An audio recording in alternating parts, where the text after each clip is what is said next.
क्या संसद के मॉनसून सत्र में ही एफसीआरए बिल पेश होने वाला है? ये सवाल विपक्ष को परेशान कर रहा है, लेकिन केंद्रीय गृह मंत्रालय की तैयारियां ये बता रही है कि विदेशी फंड को लेकर ये अहम बिल पेश किया जाने वाला है। एफसीआरए के कानून का जो पालन नहीं करेगा उसके साथ सख्ती की जाएगी, कोई दया का भाव नहीं है। विदेशी फंड को नियंत्रित करने के लिए गृह मंत्रालय की ओर से संसद में कभी भी foreign contribution regulation amendment bill 2026 लाया जा सकता है। एक ऐसा बिल जिसका विपक्ष तीखा विरोध कर रहा है, जबकि केंद्रीय गृह मंत्री अमित शाह इसे वक्त की जरूरत बता चुके हैं। एफसीआरए के कानून का जो पालन नहीं करेगा उसके साथ सख्ती की जाएगी, कोई दया का भाव नहीं रखा जाएगा। विदेश से आए हुए धन के स्रोत राज्य की निगरानी में नहीं हो, ऐसा नहीं चलेगा। बहुत चला लिया जब आपकी सरकार थी। ये नरेंद्र मोदी सरकार है। देश को खत्म करने के लिए देश के अंदर एक कानी पाई भी हम नहीं आने देंगे। अगर मानसून सत्र में सरकार एफसीआरए बिल लाती है तो यह सत्र का सबसे महत्वपूर्ण बिल होगा, जो देश भर में फैले एनजीओ, चैरिटेबल ट्रस्ट, शैक्षणिक संस्थानों और धार्मिक संस्थानों को प्रभावित करेगा। एफसीआरए संशोधन बिल अगर पास होता है तो जिसे भी विदेशी फंड लेना है उसे गृह मंत्रालय से एफसीआरए का रजिस्ट्रेशन लेना होगा। हर 5 साल पर रजिस्ट्रेशन रिन्यू कराना होगा। ऐसा नहीं करने वाली संस्था विदेशी फंड लेने की कानूनी हकदार नहीं होगी।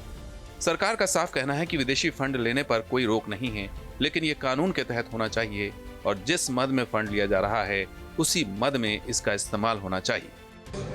मान्यवर, इस मिशन के अंदर चिन्मय मिशन भी जुड़ा है, रामकृष्ण मिशन भी जुड़ा है, आर्ट ऑफ लिविंग भी जुड़े हैं, ब्रह्मा कुमारीज भी जुड़े हैं, निरंकारी मिशन भी जुड़ा है और ढेर सारे आध्यात्मिक, धार्मिक और सामाजिक संगठन भी जुड़े हैं। इन पर कोई तकलीफ नहीं है, उनको एफसीआरए के कानून से कोई दिक्कत भी नहीं है। मगर जो लोग देश के अंदर देश की डेमोग्राफी को बदलना चाहते हैं और इसके लिए एफसीआरए का उपयोग करना चाहते हैं तो वो कानूनन इसकी इजाजत नहीं दी जा सकती। इस पर सख्त कार्रवाई। 15 जुलाई 2026 के आंकड़े बताते हैं कि देश में अभी 14,449 एफसीआरए रजिस्ट्रेशन है। 22,498 रजिस्ट्रेशन रद्द हो चुके हैं, जबकि 15,212 की अवधि खत्म हो चुकी है। 2019 से 2022 के बीच 55,741 करोड़ रुपए का विदेशी फंड भारत में आया। जानकार मानते हैं कि सरकार की मंशा इस फंड के गलत इस्तेमाल को रोकने की है। अगर विदेशी फंड लेकर कोई धर्मांतरण गैंग चलाता हो या फिर देश विरोधी गतिविधियां चलाता है तो वो कानून के शिकंजे में होगा। Team news nation. और दिल्ली से लखनऊ तक राम मंदिर चढ़ावा चोरी के मुद्दे पर कोहराम मचा हुआ। विपक्ष और सत्ता पक्ष आमने सामने खड़े हैं, संसद में चर्चा की मांग कर रहे हैं। विपक्ष के तेवरों से गुस्साए सीएम योगी आदित्यनाथ ने समाजवादी पार्टी पर संवैधानिक संस्थाओं के अपमान का आरोप लगा दिया।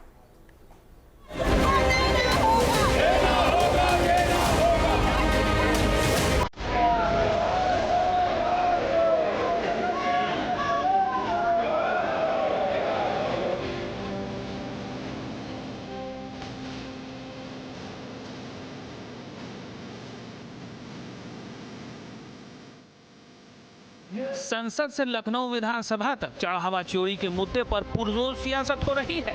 विपक्ष संसद परिसर में प्रदर्शन कर रहा है। राज्यसभा और लोकसभा में चंदा चोरी का मुद्दा उठा रहा है। में से किसी ने कोई चंदा दिया तो रसीद लेकर आ जाओ भाई, यहाँ जरा देखे तो सही। मानसून सत्र के 12वें दिन राम मंदिर चढ़ावा चोरी को लेकर दोनों सदनों में जमकर हंगामा हुआ। लोकसभा और राज्यसभा की कार्रवाई इसी मुद्दे पर कई बार स्थगित करनी पड़ी।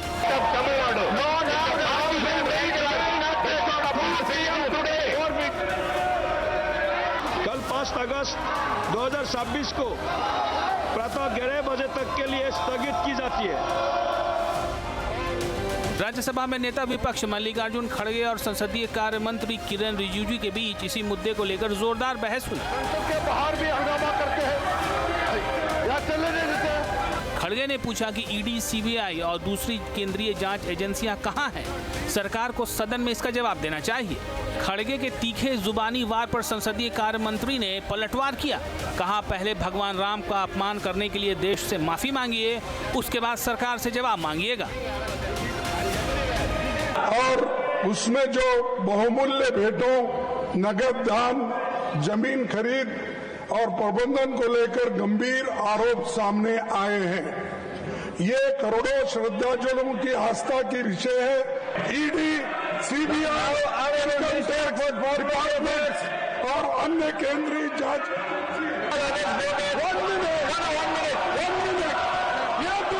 कांग्रेस पार्टी और ये समाजवादी हमेशा भगवान राम को गाली देते रहते हैं। ये लोग राम मंदिर का विरोध करते रहते थे और दुनिया को बताते हैं कि राम कंपनी है, भगवान राम को ये मानते नहीं है। आज ये चंदा चोरी का नाटक करके गुमराह करने की कोशिश करता है। ये भगवान राम का विरोधी है। भगवान राम का विरोधी कांग्रेस और समाजवादी और कम्युनिस्ट पार्टी क्या बात करते हैं? भगवान राम के विरोधी है ये लोग और आज गुमराह करते हैं। पहले देश से माफी मांगे। भगवान राम को जो गाली दिया है उसके लिए आप लोग पहले देश से माफी मांगो, फिर बाकी बात करो। संसद के अंदर जहां चढ़ावा चोरी पर तीखी बहस हो रही थी, वहीं संसद के बाहर विपक्ष दान पेटी रखकर प्रदर्शन कर रहा था।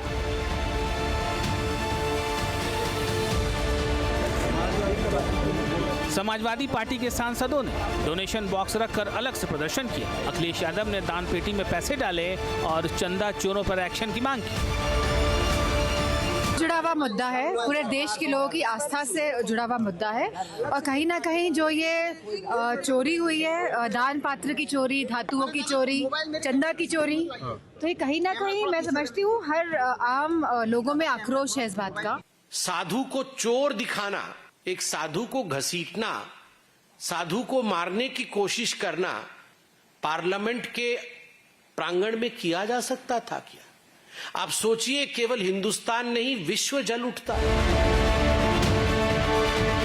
चढ़ावा चोरी पर उत्तर प्रदेश की सियासत भी गर्मा गई है। अनुपूरक बजट के दौरान विपक्ष ने जमकर हंगामा किया। कार्यवाही शुरू होती ही समाजवादी पार्टी के विधायक वेल में पहुंच गए। सीएम योगी के भाषण के दौरान विपक्ष ने हंगामा और शोर तेज कर दिया। विधानसभा में मानसून सत्र के दूसरे दिन समाजवादी पार्टी विधायकों के हंगामे और नारेबाजी पर विधानसभा अध्यक्ष सतीश महाना खफा हो गए। विधायक सचिन यादव को पूरे सत्र के लिए सस्पेंड कर दिया गया। अयोध्या के जिस चढ़ावा चोरी से जुड़े हुए प्रकरण की बात आई थी, सरकार ने गंभीरता से लिया था क्योंकि आस्था का विषय अयोध्या है। लेकिन उस सब के बावजूद इनके द्वारा राम भक्तों को अपमानित करना, भारत की सनातन आस्था पर प्रहार करना, संसद के अंदर समाजवादी पार्टी और कांग्रेस के सांसदों और नेताओं का जो आचरण रहा है, संतों के प्रति जिस प्रकार के आक्षेप वहां किए गए, ये सीधे सीधे सनातन धर्म का अपमान है।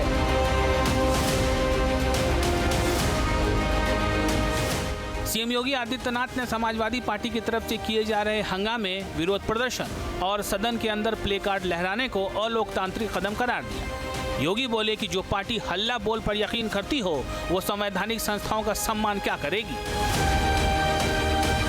जो अपमानजनक व्यवहार सदन के अंदर समाजवादी पार्टी का था, वो अत्यंत निंदनीय है। हल्ला बोल जिस पार्टी का मुख्य उद्देश्य रहा हो, वो लोकतांत्रिक कैसे कही जा सकती है। हल्ला बोल पर ये विश्वास करते हैं, कभी संवैधानिक संस्थाओं पर हमला करते हैं, ये न्यायालय की बात को नहीं मानते, ये सदन में नियम और परनियम और परंपराओं का पालन नहीं करते, ये भारत की संवैधानिक संस्थाओं का अपमान करते हैं। केस किसके ऊपर हुए आप सोचिए ना, केस किसके ऊपर हुए? बीजेपी के नेताओं के ऊपर केस हुए कि उन्होंने संविधान के खिलाफ, सुप्रीम कोर्ट के खिलाफ काम किया।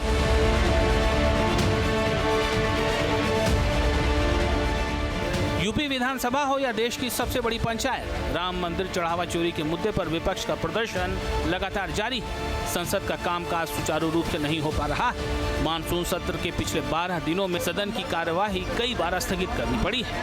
Team news nation.